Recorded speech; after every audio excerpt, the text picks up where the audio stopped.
Welcome to another episode of Tales from a Professional Nerd. My name is Bryan CP Steele, and I will be your nerd today. Let me move my microphone just a little bit closer to us, just because it occurred to me that I hadn't got it all squared away just yet. So, hello everybody. Or hi, or hey, or konnichiwa, all kinds of different things to fall in today's topic. This week in Bryan, let's see. It has been one hell of a week in Bryan. Mostly because I have been swamped. Doing a lot of painting, been doing a lot of prepping for some very, very cool role-playing game stuff with Crafty Games. I have been sending out and working on new forms for Big Child Creatives to try and get their products into stores and distribution. I even picked up a minor, kind of a small little one-shot dungeon-in-a-box adventure to work on this week. And on top of all of these things, my super secret awesome sci-fi project, sci-fi miniatures project, that I can't yet tell you about, is underway. We've officially begun. The employer and I have worked out what needs to be done first, and work has begun. I've talked to a few of my playtesters, got them signed up on their NDAs and things like that. So it's really happening. Which I can't wait to be able to tell you more about it. But at this time, I have been asked to stay tight-lipped about the project itself. All I can tell you is that it is something that I have loved for a long time. I used to play its predecessor way back when, and that it is a very, very, very characterful, very heavily narrative gaming world, and we hope, as the people in charge of the project, we hope to be able to bring a lot of that to the tabletop in ways that we have not seen in other games before, or hopefully, people maybe emulate it after. But other than that, it's been it's something that we think that will scratch a certain itch. And I know for all you Dark Age fans out there, a lot of you you heard me crow about this project. This will definitely fall into that same kind of category of game that you decide to take the plunge on. And I have a feeling that while for some of you it might not overtake the your primary game or of choice, I do feel that it has the potential to become just as popular and as not popular, I guess, to be as popular as Dark Age became, right up there before the end, and hopefully beyond. Because I'm here at the ground floor of this game being made and brought out to the world. So hopefully that means that we will keep people playing and happy for a lot longer than we ever felt it before. I don't know.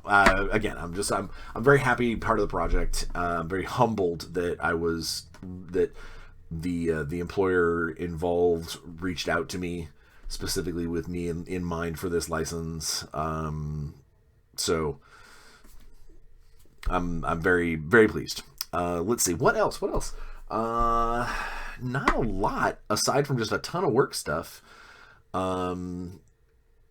is been going on in ye old Bryan's life.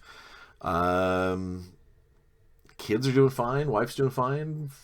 Dogs, cats, everybody's doing fine. I blew a headlight, if that matters. One of my headlights went out while I'm rambling about weird things. But I'm getting that fixed this weekend. So yeah, no, it's been good. I actually get to run my store single session mission style Shadowrun game tonight. Which I'm super excited about. We are supposed to have a new player show up this evening. Like new players, and not just new to us, but like new to Shadowrun, new to role playing, which should be a lot of fun. I'm excited. But yeah, no, it's just been a decent week in the life of Bryan. I am hoping that I can keep this pace and keep this kind of creative flow going and keep everybody happy and keep making my mark, as the case may be. Let's see, what else? Not a lot else going on. Just a ton of work. But so I was talking about Shadowrun, and the from brought to us from our sponsors at Armor Class 10 Games, Shirts, and Apparel, and the like. The shirt that I am currently wearing is really the primary driving goal for today's topic, in addition to the fact that I'll be running Shadowrun tonight. So here is this great shirt. So it's got a bunch of kanji on it that I am told that it says, "I do not read Japanese." In Japanese. Obviously, it's a joke on the fact that there are a lot of people out there that get kanji symbols put on them that they are told what they're supposed to mean, or they looked up what they're supposed to mean, and we always hear the Hollywood stories about this particular star got these two kanji and together it means boiled hot dog, or stank water, or we've all heard the horror stories about what people get on them. Myself, I did a ton of research for my rune tattoo, my Trigid, that I got when I was living in Norway. I did a ton of research on it and made sure I knew what I was doing. And the tattoo artist I got it from had this really cool poster, like hand drawn, whatchamacallit, like family tree that brought him back to like which long-boated settlement of Vikings that he came from. So when I showed him the Futhark tattoos that I wanted to get as a souvenir for while I lived over there, he was over the moon about it and was like, "Yeah, that's great, that's fantastic." I'll feel like I'm, going back to my ancestors' times, and it was really cool. I researched him. I researched the mark itself, which apparently is a predecessor to the word. It means loyalty, but it's a predecessor to the word trust. From what the research that I read. And so yeah, it's just really I love the idea of this shirt. There's a long-standing joke. I believe it was from the skit comedy. It might have been either Whitest Kids You Know or The State, I think. But it was where it's, "I assure you, I speak no English." Where you get this person who is being, someone walks up and asks them for direction and goes, I speak no English. And they're like, "Yeah, but you're talking English to me right now." "I assure you, I speak no English. I have only memorized those two phrases and the one I'm saying now to explain it." It's a silly thing. It's sketch comedy. What do you do? But it did remind me when I saw this shirt that in a lot of games, for multiple reasons, we borrow heavily on foreign languages, terminology, whether it's myth, legend, words from the past or whatnot, and in gameplay itself, especially role-playing games, languages can become a very big deal. And I think I kind of wanted to spend today's session kind of talking about it from the point of view of a player and a game master, and a game designer, of how language can be a real kind of a very specific tool, that can be used both positively and can unfortunately backfire negatively. I know one particular instance that is very like memorable on the tip of my tongue is during the while I was still working at Kulmanir or Simon or Kaman or whoever, however they want to call themselves now. While I still was working there, we did the Kickstarter for Rising Sun, the Eric Lang's kind of mythic Asian board command game. It's an awesome game. It's a great game.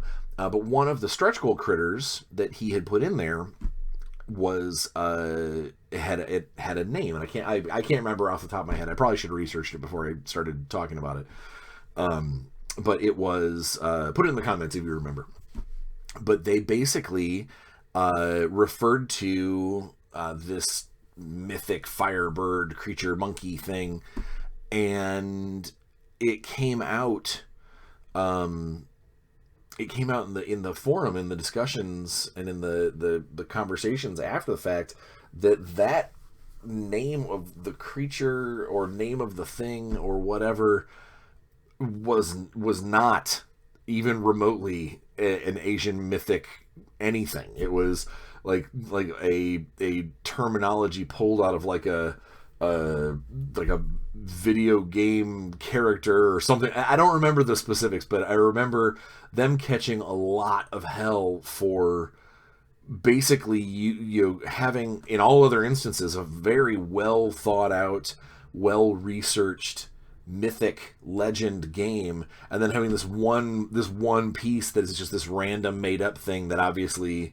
isn't what they were trying to sell it as on the tin. And it luckily the game is amazing, and some kind of minor snafu like that is not going to hurt the sales of that kind of game, because the game itself is fantastic. Eric Lang is very, very rarely ever has a miss when it comes to designing a game, and Rising Sun definitely isn't one of them. So it was one of those things where it was very easy for Simon to step in and say, well, this game is about a fake world, and so here you go. There's some fake stuff in it. Aha, trickster monkey god, whatever.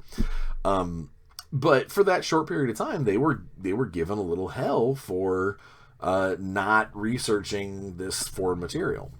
And I think that if you are a game designer, if you're a writer, especially if you're a writer, and you're digging into these myths, digging into these legends, digging into these other languages, especially if during a game or during a project, like while you're writing a book or writing a story, and you've got a character that you are that this person is from another nationality or speaks a different language, or is referring, or maybe like reading or translating or whatever, you got to make sure that you get that stuff right. You've got to get the translation down, whether it is you get somebody who is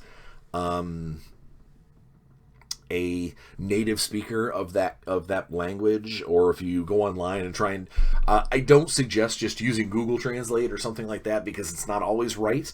There's a lot of inflection, a lot of back and forth that isn't quite always going to be perfect.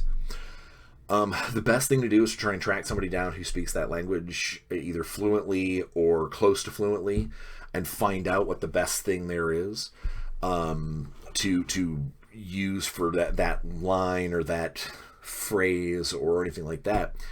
I know it's been months now, but a colleague of mine in the game industry reached out to me because they were putting together the packaging for a series of books, and they wanted kind of wanted an overarching kind of terminology for their books, and they wanted to use actual like Latin nomenclature for it. And if you aren't aware, I took a ton of Latin in high school and college. Um, I still have to look up books and things for a lot of translations, but there are some things that you will never, you never lose track of, like what are the feminine declinations, and which are the masculine ones, which ones are the neutral ones. Um, like you can't help. Anytime that I watch a movie or a TV show or something, and they say that they're speaking Latin and they totally get the pronunciation wrong, um, it hurts me. I'm always like, oh god.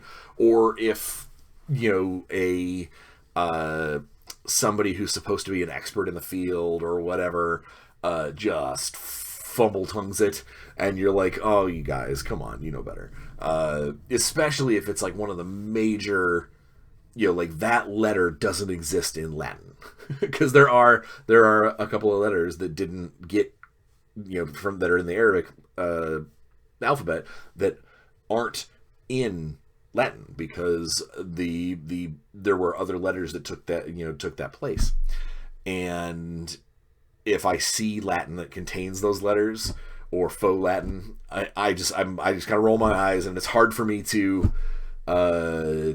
keep up with something like that. Where I'm just like, oh, come on now, or if for some reason someone has, Latin is very big on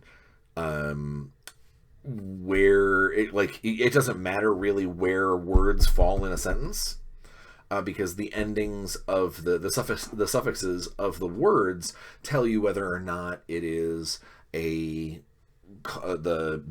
subject or the object or the action verbs.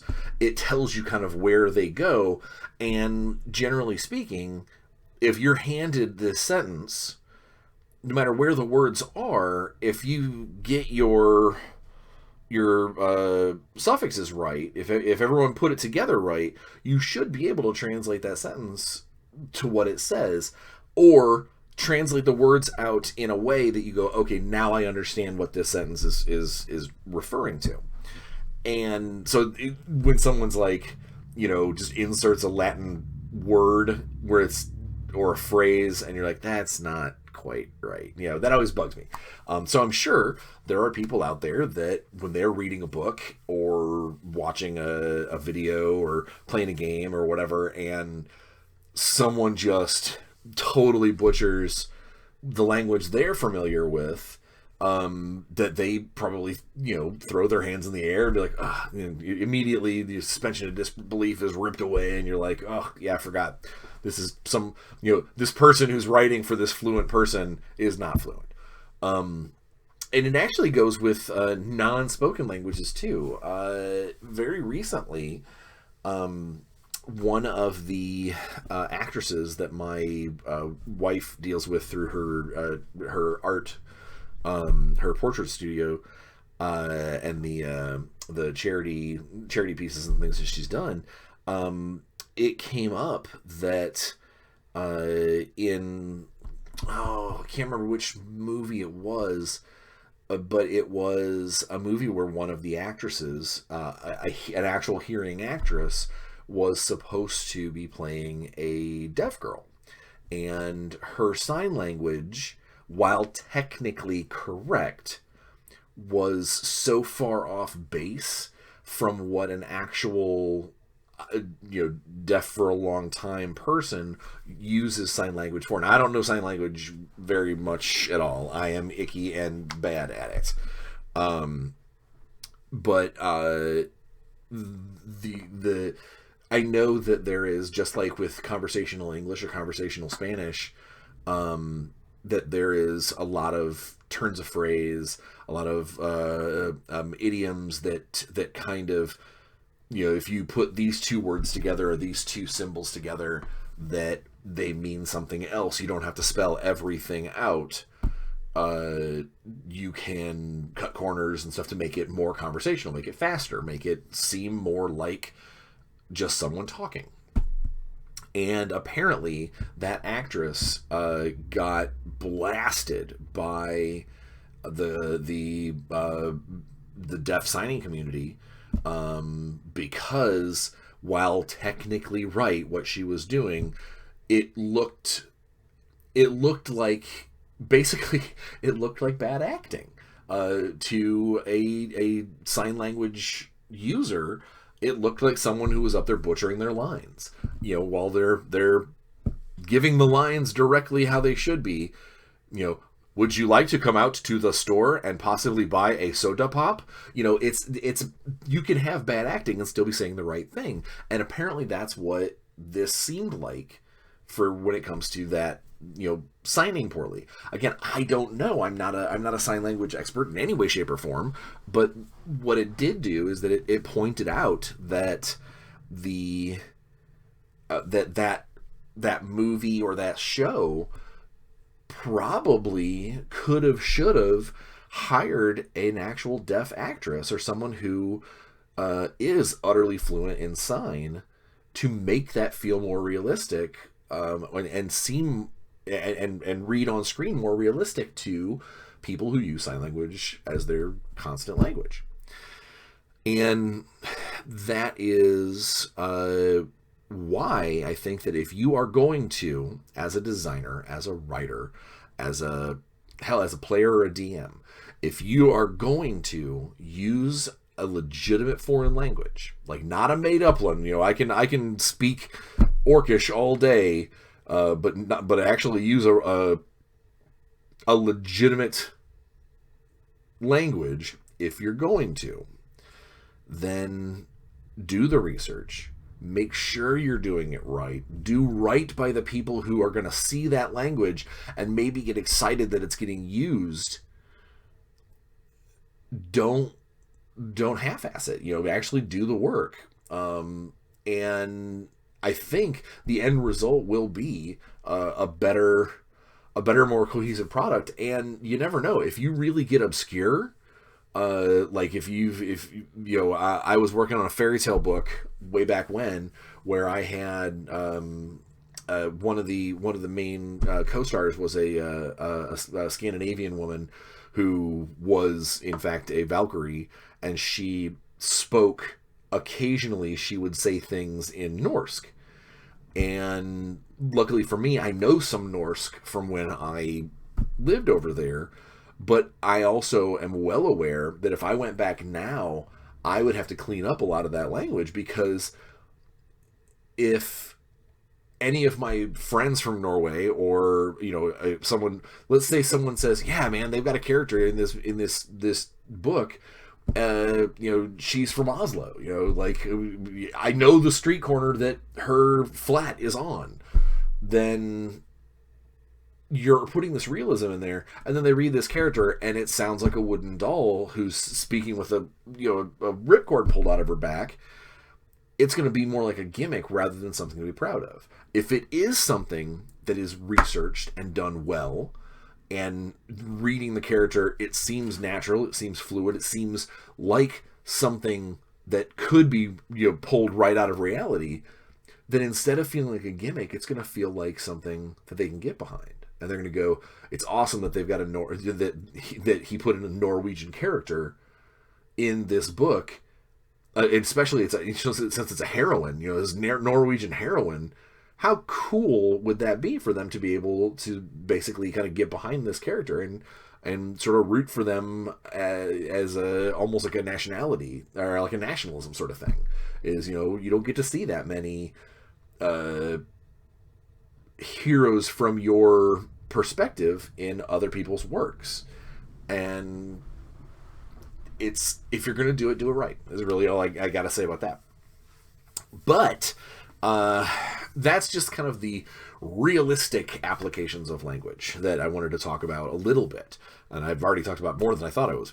I think that so I mentioned tonight I'm running Shadowrun, and Shadowrun is one of those games that it is very easy to accidentally create a horrible language breach in a game. So role-playing games that use languages, that characters have languages, that characters are not just assumed to all be able to speak in some kind of universal tongue. So Dungeons and Dragons has had the common tongue, common, or what was it, Earlish in Al-Qadim, I think, I don't remember, but where it's got basically kind of, there is a mainstay tongue that everybody uses, and that, barring very few circumstances, you will always have that at least one language between all player character races. There are games that don't have that. For instance, like so Star Wars has that to a certain degree. There's lots of races that, while they might be able to understand Interlac or the common tongue, the common galactic imperial or whatever it is, they might not be able to speak it, like Wookiees or Ewoks, or the thing that Garandan is. He can't speak anything because he's got that weird tube face. So there's all these different languages that, all these different species that, while they might be able to understand it, so they have that going for them, they might not be able to speak it, and it could cause problems during a game, especially if it's in the same crew or in the same player character group. Because what happens when you got one guy who chooses to make this race that's super obscure, that's normally me, that has, no linguistic, forgets to spend points on a translator droid or a data pad that you can write things out on to show, hey, forgets to tell one of the other players, hey, let's make our characters together, and you can also know my language. So, I understand you, you understand me, you can translate for the rest of the group when I'm saying things. Kind of like a Han Solo Chewie thing. And if you don't have that set up, it can become a problem real fast. Because let's say your character learns something. How are you going to tell the rest of the group? Let's say you need to... you get some information about a guy, and at the moment you want to be able to be like, no, don't hurt that dude, you can't say anything to anybody because nobody understands their language. So you've got to keep that in mind. And one of the games, again, I bring it up because I'm running it tonight, one of the games that really, really does sort of flex those linguistic muscles is Shadowrun. Shadowrun, because it is a highly futuristic game where the megacorps are more powerful than nations, and the nation, different like national pride and things really sort of spread all over the countries, or all over the world. You get a lot of Japanese and Chinese are commonly used. You get a lot of Latino or Latinx, as the case may be, characters. So a lot of Spanish-speaking people. There's even like Elven and Orcish languages that people might spend their points on to be fluent in. And because it is totally feasible for you to live in a Northern American city, but live in a block or a giant skyscraper that's owned by the Yakuza, that maybe your maybe your character, you build your character to be a Yakuza member. Japanese could be your primary language. I would always say spend some extra points to make sure that you have one or two other languages you can fall back on, depending on who you're talking with or depending on who's else in your group. But it is very easy for you to have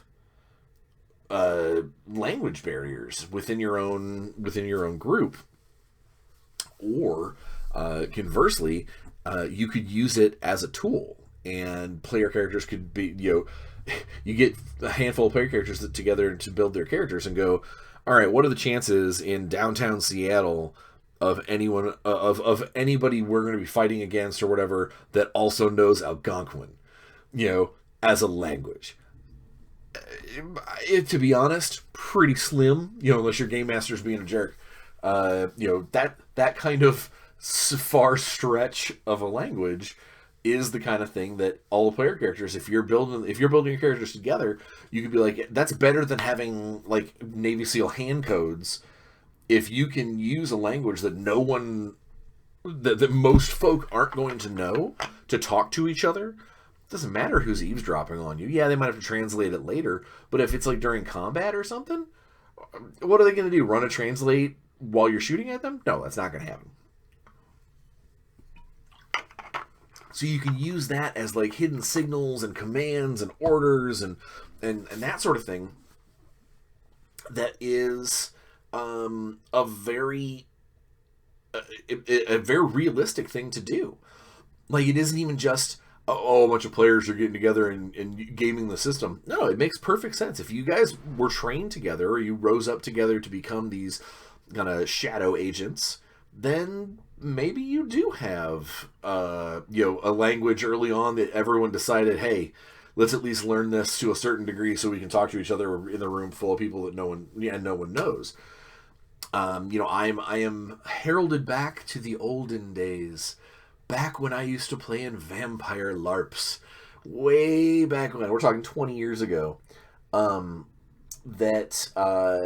There was, if you're playing a live action game, obviously, unless all players involved know a language, you have to you can't really sit there and speak it. So what they would do is this is a universal symbol for I'm speaking a different language. And if someone walked up and asked you, oh, hey, a bad player could sit there and listen to what you have to say, but then you could remind them, be like, hey, do you know Ukrainian? Nope, you don't? Well, then everything you hear is gibberish. Like you don't know what I'm saying.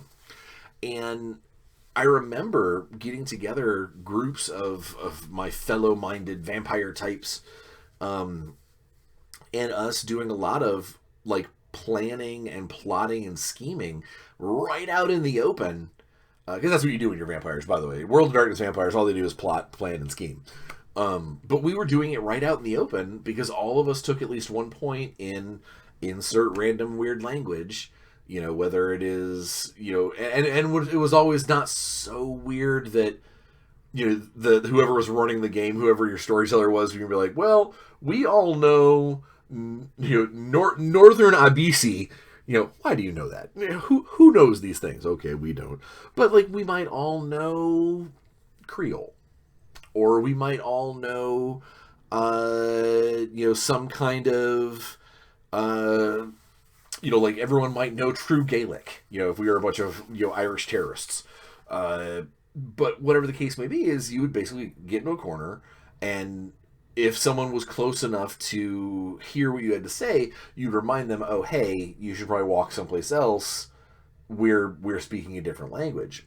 And that kind of thing allowed for a lot of, it really had a lot of leeway when it came to what we were planning to do, what we were, how you wanted to talk to people. And there were, in that kind of drama way, you could be in a room full of people and say snide things to one another.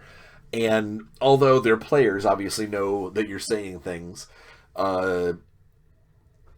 their characters can't react to it directly.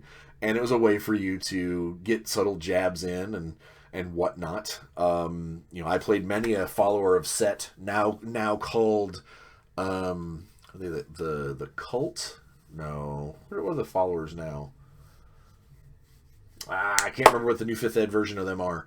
But they're basically they're a priesthood, or they're a very faithful style clan. And I used to play a lot of Followers of Set because I still do. I love the idea of vampires that worship a god of darkness, and yeah, I'm all dark and sinister, whatever. But we all, we had reasons to know this, basically like Lower Egyptian, because it was our version of basically like the biblical language. So me and my minions would always have that language to fall back on, and the chances of someone knowing that language without either being part of our little group or at or at odds with us, then it was really unlikely. So if we said something in like Lower Egyptian to one another and someone reacted, then we knew that they are either with us or they are against us. And if they're with us, we would probably know because we've seen them at the meetings, so to speak. But yeah, like, so uses of language, I think, are like, it's so cool in game because it is realistic. One of the things that have always bothered me, and it will always bother me about Tolkien, and that's saying this is saying a lot, is that we had cool languages. We had Elven being spoken. We had the Black speech being uttered here and there. But for the most part, everybody spoke English. And that's okay, but that really, the suspension of disbelief only can take you so far, especially when you get into the eras where the races aren't really mixing, where they're not really spending much time together. There's no reason for these guys to know the Dwarven language or whatever. And I think that gets it gets in the way of the storyline, which is why they just sort of say, okay, well, everybody knows how to speak English, or everybody understands it. Let's just go that route. And I am reminded of the thing that... So, all right, I am a Star Wars fan in a big way. Everyone knows. There's no question. And after seeing the episode 1, The Phantom Menace, the first time, I remember, unlike a lot of people, I actually do like the prequels. I am actually a fan of just about everything Star Wars. I'll find a reason to like just about everything. And the more I watch Star Wars, the more I find myself finding more things to like. It is actually the reason why Last Jedi sit so poorly with me. Is because every time I watch it, I find something that I don't like, and the things that I do like in that movie shine a little bit less. So the prequels, one of the things that bugs the hell out of me, and still does to this day, is episode 1 had so many opportunities to help immersion by having these backwater alien races speak their own languages and give us subtitles. Just like they did in episode 4, 5, and 6, Uta Guta Solo, Shaba Nobara. There's all these non-human languages that we get to see, and reasons for having protocol droids around to translate, reasons why we get cool subtitles when Jabba speaks. We never got subtitles for Chewie, but we had Han there to quickly tell us what was going on. So the clever use of subtitles, the clever use of alien language, helped immersion in the story. Now we go to Phantom Menace, and on a ship that is filled with nothing but Nemoidians, the Trade Federation creepy dudes in the dresses that had the droid army, the Nemoidians, they're an entire ship full of themselves. Like, no one else on that ship is, other than droids, are anything but Nemoidians. Why aren't they speaking their own language to one another? Why are they speaking badly accented English? Sure, when I'm talking to the hologram of Darth Sidious, completely, yeah, I'm speaking your language because, well, you're a Sith Lord and you can fry my brain from across the galaxy. But when you're talking to each other in your own ship, amongst your own people, why aren't you speaking your native tongue? It doesn't make any sense. And that was a problem for me. Same thing with, I personally think that Jar Jar and the rest of the Gungans, which I'll take it to my grave. I think that Jar Jar was supposed to be the Monkey King Sith bad guy, and because it blew up, the episode 1 blew up in Lucas's face as he's too goofy, he changed it to make him the fool, an actual fool for the rest of everything. Because I actually think the Gungans themselves, I think the Gungans are pretty cool. I'll say it. You can quote me on it. You can meme me on it. I think the Gungans are pretty cool. Because, I'm going to put her here. That's right. Because I feel that sometimes that, getting to see these other, they're somewhat primitive, but they had these cool shield generators, and they had cavalry, and they had like the shock sticks and the reflecting shields, and, there's a bunch of cool stuff that they could have had, but we were constantly taken away from the idea that they were an alien race, and not just, and instead of being reminded that they were these cool aliens, we had Boss Nass and his stupid swinging his cheeks around, slobbering for no reason. We had Jar Jar and his kind of somewhat silly accent, but then we have like Captain Tarples, who spoke in a semi-Jamaican style accent, but didn't sound like an idiot. He didn't sound stupid. He just sounded like he had a different accent. I would have liked to see the Gungans talking to each other, talking to the Jedi, who understand languages through the Force, in their native language. That would have been awesome. Instead we got gobbledygook. We got badly accented and somewhat racist overtones.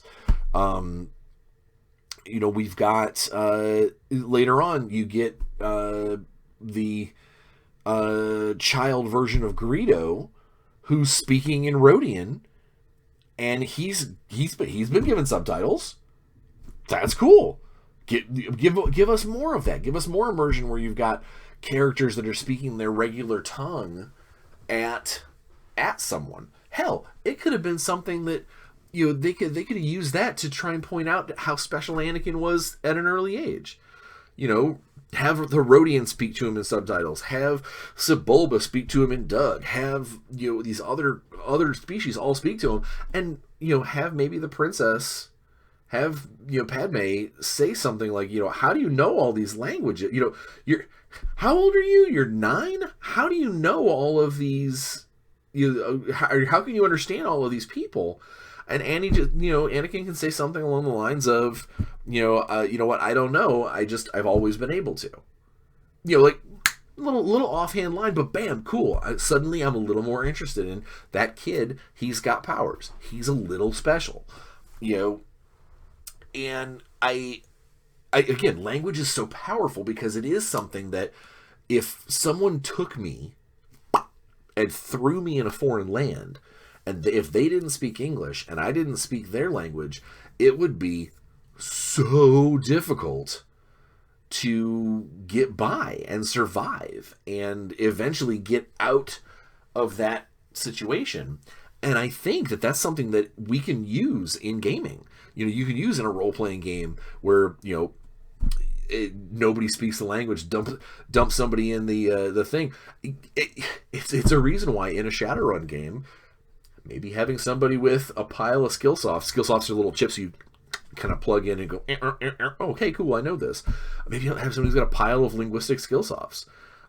Or maybe have a character who has spent a bunch of extra points on knowing a ton of very obscure languages. Or in a Star Wars game, give somebody... how awesome would it be for someone to play effectively a C-3PO? Is he a combat character? Absolutely not. Could he be a fantastic support character in every instance? Give him a little bit more of a personality so he's not Goldenrod, but, maybe make him a gambling robot. Maybe make him somebody's accountant who also knows 2.1 million languages. There's so much you can do to make to use the language barrier in a game. There's something to be said for a race, especially in D&D. I love doing it in D&D, where you've got a race that if someone picked up the player's handbook and goes, oh, lizard men, they kill people because they got big sharp teeth. And now if you don't have somebody who speaks Draconic, which is the lizard man, common language, let's say that you throw the party in this situation and the lizardmen take them captive because there is this language barrier and nobody knows it.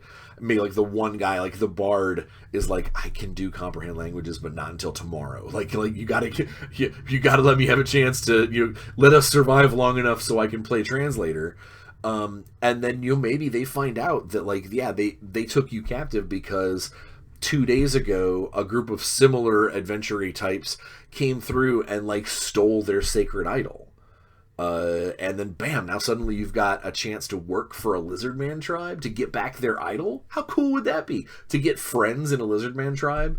If you're like me and you're in that group, that player character group, once we've solved that problem or that riddle and we've made allies, unless I'm really attached to my character, the next thing that's probably going to come out of my mouth is looking to the game master and saying, hey, is it cool if Henry Stonehammer stays behind with the lizard men to learn their ways, and Jagged Fronttooth, Slayer of Worlds, is or Eater of Worms or whatever, comes with the party, and I make a lizard man character, because that's what I would do. Immediately I have the opportunity to try and play a lizard man, I'm gonna. And that's the kind of thing that I think a little overcoming that language barrier could be a collective sigh of relief. Maybe going back to Star Wars, the whole Ewok thing. Those little bastards are carnivorous killing machines. They're not cuddly. They're not. They're cute, but they were gonna cook and eat Han and Luke and a Wookiee. They were on board with this, no problem. All of those stormtrooper helmets that are littering the end of episode 6, those had heads in them. Wonder what happened to the bodies. Well, the Ewok tribes fed well that night. There is no question they're not a peaceful... These are a warlike, tribal, carnivorous beasties. And because they managed to cross a gap using Luke's Force and C-3PO's translation abilities, they were able to make a cohesive fighting force out of these creepy little monsters. And I think the same thing can be done in D&D. If you can manage to always have a spell or a potion or something tucked in your back pocket of comprehend language or tongues or something that allows you to make that communication, I think it would be awesome to have a game session where the player characters initially think that they're in a bad way. They're trapped. Oh God, we're behind enemy lines, and then suddenly the veil is lifted and you find out that the people that are holding you are trying to weigh your potential as heroes in the eyes of their god, or they only took you out of the jungle and brought you into their village behind their sharpened palisade walls, because as soon as the sun goes down, the rest of the jungle is littered with these horrible creatures, and they're saving you from these creatures, even though they can't tell you that because they don't have a way to communicate that until the next day when your bard goes, oh, they weren't trying to eat us, they were trying to save us. And now you suddenly have friends and you're part of a celebration. You could have like this cool cultural moment where, your warlock maybe your warlock is super big into the Fae, and you get to hang out with some legitimate like she elves. Like there's so much you can do once that veil of understanding. As a game master, you can use it to cover up something very cool, or dress a situation in a different way, and see if your player characters can figure it out, or just blast through it, or whatever. And as a player, you can use it to like if you want to be a character who does stuff behind your fellow players' backs, then you can you absolutely can use your language to your benefit. Think of, I gotta sneeze. Oh. Think of languages that only certain classes have, like thieves can't, or the what is it, the druid speak, druish, whatever it is. But those those are languages designed for secret messages. They're designed for only a certain number of people being able to use it to send back and forth. You don't have to be a thief to know thieves can't. You don't have to be a thief with thieves can't to have a secret language. In a D&D game a game I recently ran, there were two characters that randomly both knew Aquan. They were just putting languages down when they got to learn new languages, and they were like, it'd be cool to speak Merman. And they both did. And it completely changed an entire encounter. Because one of the encounters was with, I want to say a water weird or something like that. And it said, although it cannot speak, it understands Aquan. And so suddenly these two characters were able to basically, calm down this magical water snake because they happened to have the right language. And when they learned, the two of them knew this language. From there on out, the two of them now they've got a secret language that no one else knows. They have, and because I had described what Aquan sounds like as just kind of bubbles and burbles and kind of like almost like warbling of the mouth, a lot of ululating and things like that. That it would be, you could totally use that in a like while captured. Like let's say that your party is taken prisoner, you're in a jail cell, and you could have a guard standing outside, and he might tell you to shut up and quit making noises, but he might not know that it's a language. Maybe he's not smart enough to realize that to hear the patterns in the ululating and the bubbling and whatnot. And then now you have a way of planning your escape. Like language is such a cool tool. And I think for not even just for board games and stories and whatever, or for DMs or whatever, I just think language is such a neat thing that, words have meaning, obviously, but they don't always have the same meaning. And certain languages in reality, a lot of times will... the same word might mean two different things for two different people who have different cultures. A turn of phrase might be completely different for this type of elf versus this type of elf, but they're both speaking Elven. There's so much you can do with honestly, a tiny little thing that a lot of games you don't spend a lot of time thinking of. There's a feat or a bonus or whatever you can buy to get more languages, and a lot of times players will look at that and go, why would I want that?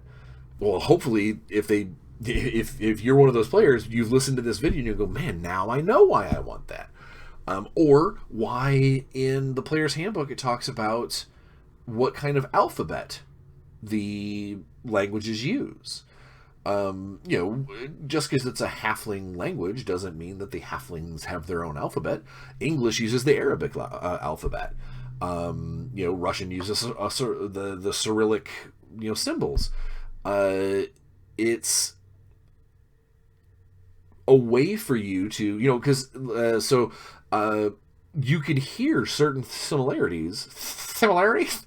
You can hear certain similarities in languages if they have the same root. All those Latin-based languages that use that Arabic base. Amo, ama, amas. There's all I love, I loved, love, love, love, amor. They're all rooted in that same language. You could do the same sort of thing in your game if so what I think Gnomish, Halfling, and Dwarven all use the Dwarven alphabet.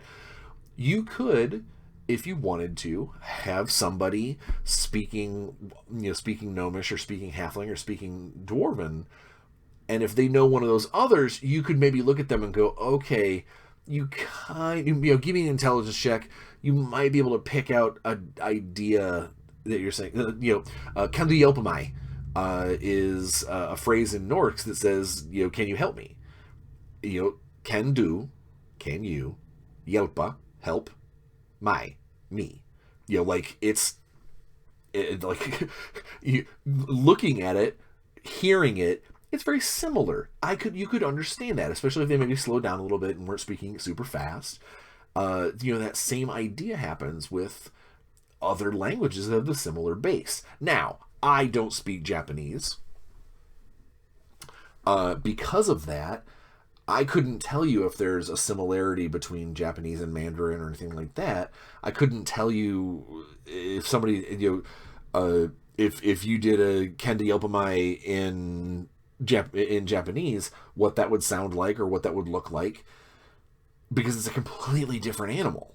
It's just a completely different set of letters and characters and whatnot.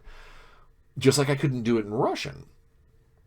And I couldn't do it in like Israeli or like legitimately Arabic, which is kind of weird if you think about the standard Arabic language versus But it's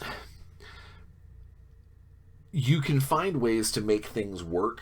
Because if let's say that you're a little timid about having this giant language barrier, language gap, language wall in your game, you can find little subtle ways around it, whether it's magic in D&D, Skillsoft in Shadowrun, a translation droid in Star Wars, intelligence checks based on the same alphabets, whatever. You can find ways to massage it and make it happen, but hopefully without taking away that sort of wow factor of when they do mesh and they get it and they get their subtitles, and they're like, oh, I know exactly what's being said.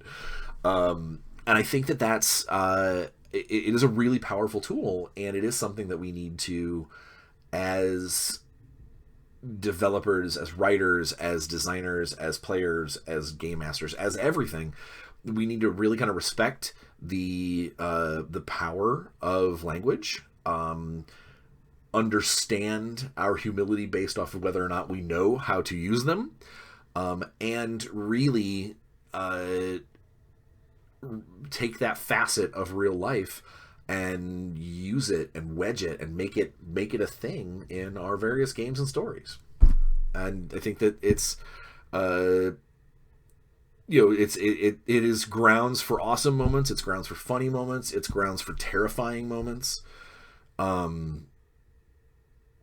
so much you can do with it, and I hope that maybe in the comment section you will talk about some of your uses or findings or moments where a language gap or a language barrier or the unveiling or language bridge was created.